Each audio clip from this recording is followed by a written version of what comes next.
trying to get open houses, and they had sticks, knives, guns, and everything you could think out on Preston Street there. Preston. Mm-hmm. And we had Dr. King in the car with us, and I wasn't worried, as long as we was in that limousine, because it was bulletproof. So we get out there, we're on out there, and here you have 150 or so standing with sticks and knives and guns and rocks. And King sitting back there, he said, hey, what's that up there? They said, Dr. King, they got guns. Oh, let's get out the car. My knees went to knock it.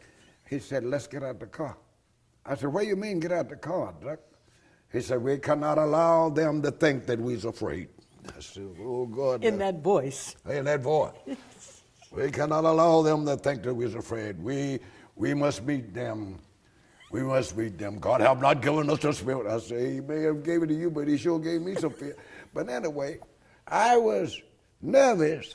Frank Stanley, I'm talking about Frank Stanley Jr., not Frank Stanley Sr., Frank Stanley Jr. said, Reverend, we got to get out.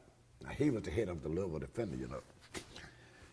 He had George J. Thomas Boy got out. Now, I'm getting out, my knees shaking, and they telling us, this was open houses stuff. They telling us, there were buses, wasn't it? Was it open house or buses? I can't remember which one it was. The busing or the open houses, same thing. Same thing.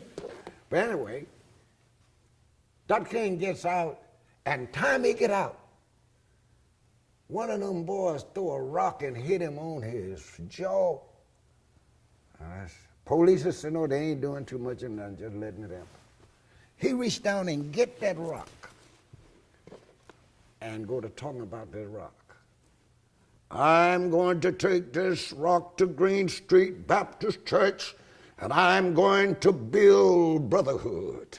I'm going to build where black and white will walk together. Now, not on his jaw, and he holding that rock, talking about what he's going to build.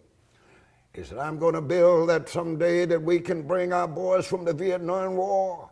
It ain't just black folks over there. His white children are dying in a useless war. I'm going to build love and justice on that.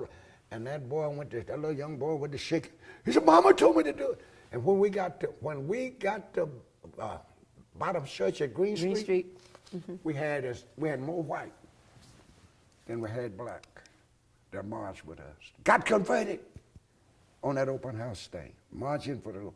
They marched with us all the way to Green Street, walking. King wouldn't even ride in the limousine then.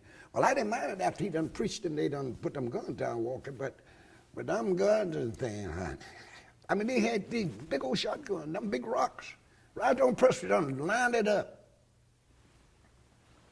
And here God. And let me ask you though about, because the point you're making is that you went ahead even though you were afraid. Yeah, that's the point I'm making.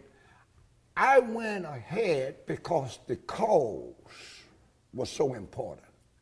The fear was there, but I went ahead because I had a leader that was bold enough to say, let's get out of this car because God ain't gave us the fear. And he taught me something. That's why people say I do that crazy stuff that King did, but I got it from him. Boldness, when God see you bold, and people see you bold, they will respect you. But if they can frighten you,